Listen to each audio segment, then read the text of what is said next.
राम राम दोस्तों, क्या हाल है। तो आज आप बात करेंगे इंसेप्शन मूवी के बारे में। इंसेप्शन मूवी 2010 में आई थी और जब ये मूवी आई थी मैंने उसी टाइम शायद ये मूवी देखी थी, उसके 1-2 साल बाद। और उस टाइम मेरी एज बहुत कम थी, मेरा IQ कम था, तो मेरे को ये मूवी बिल्कुल भी समझ नहीं आई थी। और कुछ दिन पहले मैंने मूवी दोबारा देखी और मैंने इसकी आर्ट समझ आई। तो सबसे पहले इस मूवी के कास्ट के बारे में थोड़ी सी बात कर ले। इस मूवी की कास्ट बहुत ही ज्यादा बढ़िया है। तो सबसे पहले इसमें लियोनार्डो कैप्री है, जिनकी movie the wolf of Wall Street, Django, ये बहुत सी मूवी ऐसी है, लिस्ट ही नहीं है, जो कि मेरी पर्सनल फेवरेट और सबसे फेवरेट मेरी टाइटैनिक। और इसके बाद में वैनम वाले एक्टर देखने को मिल जाएंगे, ओपेनहाइमर वाले एक्टर देखने को मिल जाएंगे। और इसके साथ ही हमें इसमें एलोन पेज भी देखने को मिलती है, जो कि अभी उन्होंने ऑपरेशन करा लिया है और अब वो मेल बन चुकी है, यानी वो आदमी है।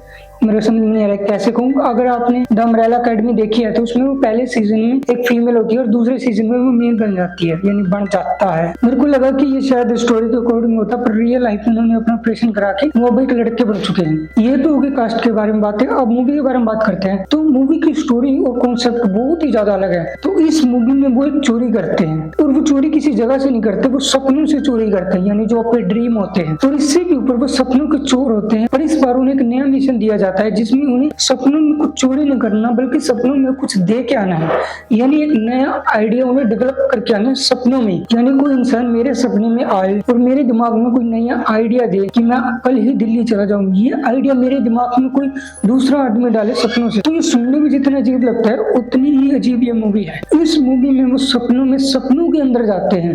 एक बार तो आपको शायद ये मूवी समझ में ना आए एक बार देखने से, जैसे मेरी पर्सनल फेवरेट टेनेट मूवी है, जो कि मेरे को 3 बार देखने से समझ आई थी। ये तो फिलहाल मेरे को एक बार ही देखने से समझ आ गई। तो इस मूवी में प्लान ये करते हैं कि वो एक आदमी को सुलाएंगे, उसके सपने में जाएंगे, फिर उसे सुलाएंगे, फिर उसके सपने में जाएंगे, फिर उसे सुलाएंगे, यानी और इसमें टोटल वो 4 सपनों में जाते हैं मेरे ख्याल से, 4 पड़ाव में, जितना मेरे को समझ आया था। और इसकी एंडिंग, आपको एंडिंग समझ में नहीं आएगा। आप 2-3 दिन तक सोचते रहोगे कि एंडिंग में हुआ क्या और एंडिंग का निष्कर्ष क्या था, यानी कि समझ में नहीं आएगा कि आपको कि वो एंडिंग में वो सपने में रह जाते हैं, वो हकीकत में वापस आ जाते हैं। इसकी एंडिंग इतनी जबरदस्त थी। सपनों से रिलेटेड आज तक मेरे को 2 ही कॉन्सेप्ट सबसे बढ़िया लगे, तो ये इंसेप्शन मूवी और एक मार्वल वाली, जो मल्टीवर्स में उन्होंने एक कॉन्सेप्ट दिया था, मैडनेस ऑफ मल्टीवर्स में, कि जो हम सपने देखते हैं वो हमारे मल्टीवर्स से रिलेट होते हैं, यानी ये कॉन्सेप्ट बहुत अच्छा है। और ये दूसरा कॉन्सेप्ट है ये इंसेप्शन वाला, कि जो हम सपने देखते हैं वो हमारी काल्पनिक दुनिया होती है। आपने सपनों में कई बार सोचा होगा कि सपनों में हमारा टाइम बहुत लंबा हो जाता है। कई बार सपनों में हम 3-3, 4-4 दिन भी गुजार देते हैं और जब हम उठते हैं तो हम तकरीबन 3-4 घंटे ही सोए होते हैं सिर्फ। ये बहुत ही अलग चीज है और सपने अक्सर हम भूल जाते हैं। आप भी कभी बैठ के सोचना कि आपको हर रोज सोते हो, हर रोज आपको सपने आते हैं, पर आपको कितने सपने याद है? आपको सपना सिर्फ जगते वक्त सिर्फ 5 या 6 मिनट याद रहता है, उसके बाद धीरे धीरे आप पूरा सपना भूल जाते हो।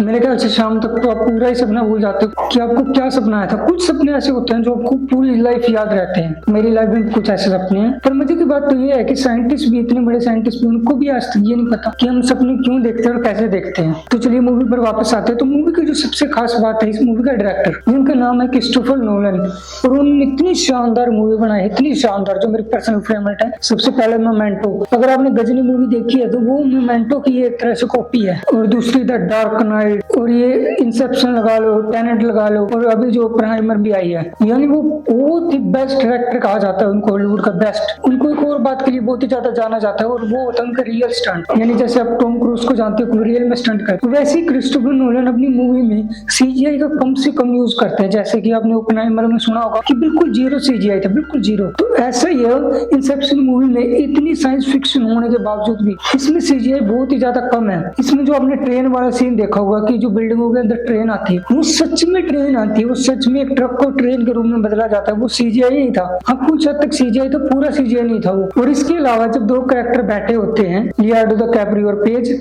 और कुछ बम धमाके होते हैं, वो बहुत ही परफेक्ट सीन था। तो वो भी रियल में शूट किया गया, उसको बाद में CGI के थ्रू परफेक्ट बनाया गया था। और इसके अलावा जो जिसके बारे में सबसे ज्यादा चर्चा होती है, वो रूम वाला सीन, जिसमें वो रूम में फाइट करते हैं। तो वो रूम को ऐसे बनाया गया कि वो रूम गोल गोल घूमता था और कैरेक्टर को उनके अंदर डाल दिया कि चलो लड़ो मरो, और वो रूम ऐसे घूमता था, कैमरा भी उसके साथ घूमता था, यानी वो इतना परफेक्ट शॉट था। अगर आपने अभी तक ये मूवी नहीं देखी तो मैं हाईली रिकमेंड करूंगा कि आप मूवी जरूर देखना। जरूर। ये मूवी एक तरह से आर्ट है, सिनेमा आर्ट।